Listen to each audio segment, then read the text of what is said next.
your friend, you're not okay. And tell me what's wrong and why. Pembalap Ducati, Marc Marquez, dipandang masih memiliki obsesi untuk melampaui catatan gelar juara dunia Valentino Rossi di MotoGP. Sejak meninggalkan Repsol Honda pada akhir 2023 dengan kontrak yang masih tersisa 1 musim, Marquez seperti mendapatkan kesempatan kedua dalam karirnya. Rider berjuluk Baby Alien tersebut mulai menunjukkan kebangkitannya saat direkrut Gresini Racing yang merupakan tim pelanggan Ducati untuk MotoGP 2024. Bertandem dengan adiknya Alex Marquez, Marquez kembali kompetitif dengan meraih 10 podium dengan 3 kemenangan sepanjang musim tersebut. Finish di peringkat ketiga dalam klasemen akhir, Marquez berhasil meyakinkan tim pabrikan Ducati untuk merekrutnya sebagai rekan setim Francesco Bagnaia. Tak hanya hasil di musim itu, riwayat sebagai peraih 8 gelar juara dunia juga menjadi pertimbangan tersendiri bagi Ducati. Keputusan pasukan Borgo Panigale untuk merekrut Marquez tak sia-sia pada MotoGP 2025 ini, di mana dia tampil cukup dominan setidaknya hingga 8 seri. Hingga berakhirnya GP Aragon akhir pekan kemarin, rider berusia 32 tahun itu sudah mencatatkan 6 podium dengan 4 kemenangan dalam sesi balapan utama. Untuk sesi sprint race, Marquez memiliki catatan yang lebih gila dengan nyaris selalu meraih kemenangan. Dari 8 balapan mini yang dijalani, Marquez hanya 1 kali gagal meraih kemenangan, yaitu saat dia mengaspal di sirkuit Silverstone dalam seri GP Inggris. Sepak terjang Marquez pada musim ini yang begitu kuat turut mengundang perhatian dari pengamat MotoGP Richard Jove untuk memberikan komentarnya. Dalam siaran podcast bertajuk Dura La Vita, Jove menjadi salah satu saksi yang melihat betapa hebatnya Marquez pada musim ini.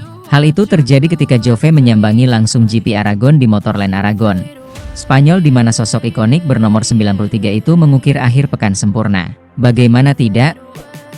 Sejak sesi latihan bebas 1 alias FP1 hingga balapan utama berakhir, Marquez selalu mencatatkan namanya sebagai pembalap tercepat. Tak hanya itu saja, Jove juga kagum dengan adik Marquez, Alex, yang masih bisa menjaga konsistensi performa bersama Gresini Racing di lintasan. Saya berada di trek akhir pekan lalu dan Marquez Anda lihat tampak memenangkan semuanya dengan mudah, ucap Jove, dilansir dari Motosan.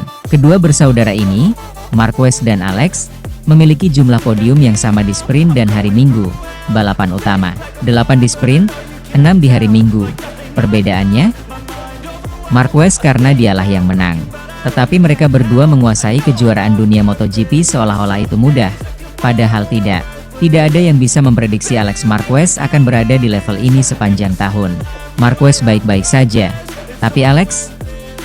Dia berada di level yang sangat bagus, dia hanya melakukan 1 kesalahan, imbuhnya. Dalam kesempatan yang sama, Jove juga mulai mengendus tujuan Marquez untuk bisa meraih gelar juara dunia lagi sejak terakhir kali pada musim 2019. Pembalap berusia 32 tahun itu masih ingin menyamai dan melampaui rekor gelar juara dunia milik Valentino Rossi di MotoGP. The Doctor yang memutuskan pensiun dari ajang balap motor paling bergengsi di dunia ini pada akhir musim 2021, hingga kini masih unggul 1 gelar atas Marquez. Jove percaya jika Marquez tetap konsisten, rekor Rossi kemungkinan besar akan bisa dilampaui setidaknya pada akhir musim 2026 mendatang. Dia memiliki tujuan lain. Pertama, untuk menyaingi pria, Rossi, yang kita semua kenal, dan kemudian mengalahkannya tahun depan, kata Jove. Karena jika tidak, Marquez tidak akan mencapai apa yang telah dia lakukan dengan bangkit seperti burung phoenix. Namun pertanyaan saya adalah, apakah dia akan menyerah setelah mencapainya? Jika iya, atau apakah dia akan menginginkan lebih? Tentunya dia tidak tahu. Tetapi ketika itu tiba, dia akan merenungkannya, imbuhnya. Guess you're trying to stay strong and fake a smile until I look away. But I've known you too long, it hurts to watch your blue eyes fade to gray.